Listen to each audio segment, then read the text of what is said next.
I'm Ryan Palmer, gear editor of Bike Magazine. Welcome to the 2016 Bible of Bike Tests. And we're here at the only tiki bar in Vermont, and it's right at the Kingdom Trails. Today we're talking about the Yeti Beti SB5C. And as the name might kind of allude to, it's based on the men's or unisex, I guess you would call it, Yeti SB5C. It's a 140 millimeter travel bike. This particular version, the Beti, is only available in one spec, which is pretty high end. It's $6,900. Comes with full Fox factory suspension, Ceram X01 build, DT Swiss wheels. It's pretty Gucci build. What do you guys think of the bike? I mean, it looks awesome. I think that's it's sexy. That's the one. That's like the first thing you notice. And Yeti sort of, they had these coral colored shorts that did really well last year, and decided, oh, we'll just paint a bike that same color. Why not?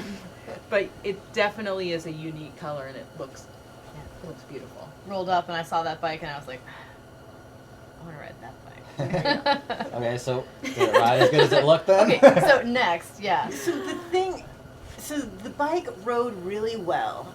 The only tricky part about the bike is it came with really, I don't know, kind of confused tires for the bike. It came Wheels with and tires. Yeah, wheels and tires. Yeah, it was the whole package.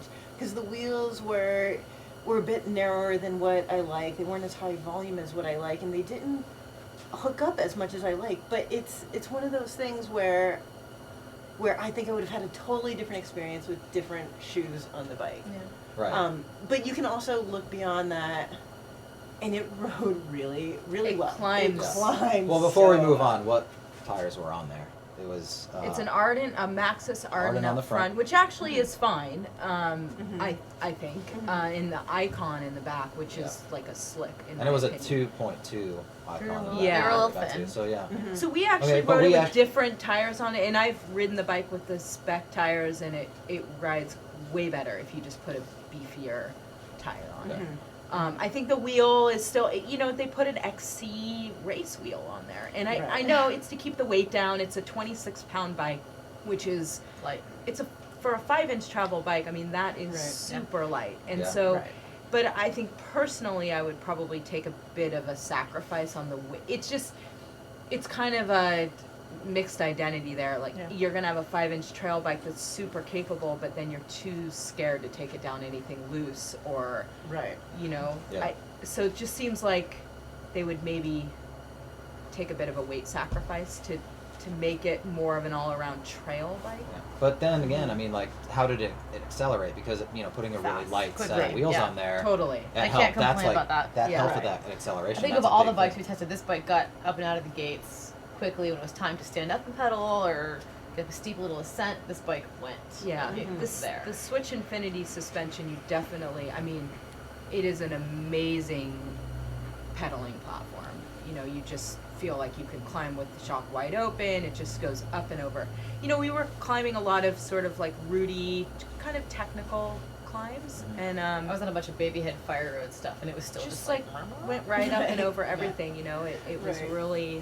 really an amazing climber. I think you guys felt on the descent it was not as yeah. sure-footed. Well, I kept thinking to myself, like, if I could change anything about this bike, okay, maybe I'd put some, bigger tires, beefier rims, but I'd put a 150 fork on it because the bike really wants to go fast. Like, it beckons to go fast downhill, and I'm more comfortable with a little bit of extra squish up front. Right. So, but that's a minor thing because I rode it quite a bit. Actually, I rode it again this afternoon, and it felt great with going downhill. Like, it's a descending machine. It just needs the feet to Yeah. run as fast as it wants to go. It Sure. really wants to go.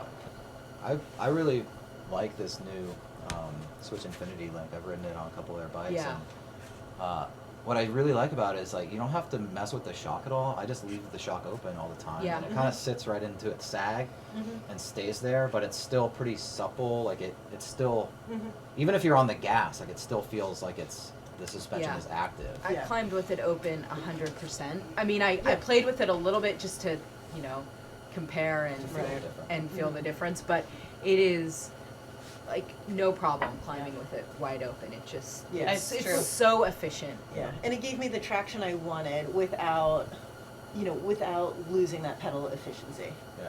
Mm-hmm. Again, I think that goes back to the smaller, or the 30 tooth at least chainring. Again, it's a good spec for the bike. Mm-hmm. Definitely helps it easy. It's easier to get the crank around on that 30 tooth chainring, and I think that's a good spec for the bike with a lighter bike. Mm-hmm. Mm-hmm. Yeah, Yeah. it's a beautiful bike. It's fast. Yeah.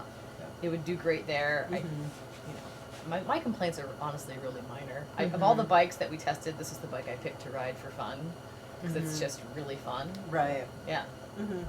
All right, there you have it. That's the Yeti Beti SB5C. For more bike tests, go to bikemag.com or check out our print issue. It goes on sale January.